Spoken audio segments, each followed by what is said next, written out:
Why is Call of Duty not fun? You know, have you guys ever thought about that? It's a pretty good question that I've kind of had for a while. Before I get into it, I wanted to tell you guys that a couple points during the gameplay, I actually kind of transition to the next part of the gameplay because either I die or it's really boring. So I just skip to when I get more kills. So if you see the thing cut out and just like skip to a different part, that's why. So, if you talk about, Modern Warfare 3, look at how frustrating that game is. You know, one game, in the same lobby, out of 10 games, if you stay in the same lobby and no one leaves, no one new joins, if you stay in the same lobby, there's a good chance you're going to have a lot of bad games and a lot of good games. It's so unpredictable.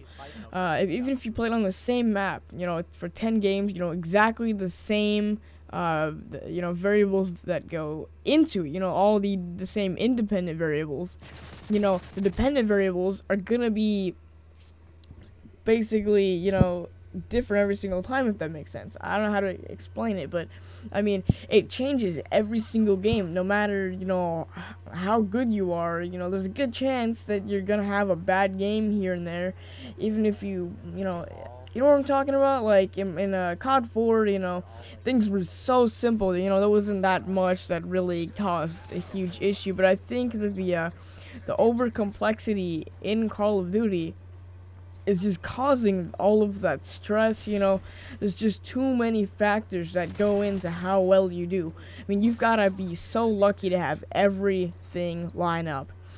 I mean, there's a good chance that even if you're like, one off a payflow, there's a good chance that the next person that you kill is gonna have final stand and kill you in final stand and just like blop shot you, if you in Black Ops terms. It's really frustrating, but that's a good chance, because if you're on, I guess it's a 12 kill streak to get a payflow. If you're on an 11 kill streak, there's a good chance that getting 11 kills, there's a good chance that that person, if they're that bad to it allow you to get that high kill streak in the first place, there's a good chance of running a stupid death streak that's going to get you killed.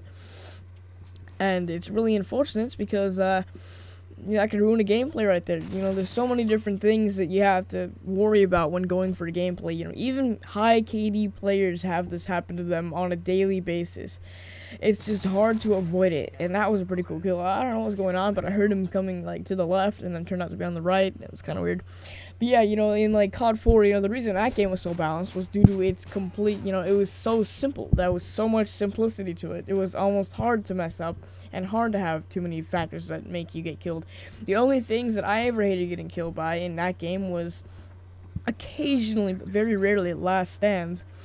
And of course 3 times frag and martyrdom. But that was really it. Just grenades and last stand. Only 2 things, and they weren't even all that huge of a problem. The M16 was a little bit, iffy. You could say it was a really, it was the best gun in the game. You could say that was kind of an overpowered weapon, I guess, but not really. I mean, you could definitely outplay it with an M4 or an AK-47.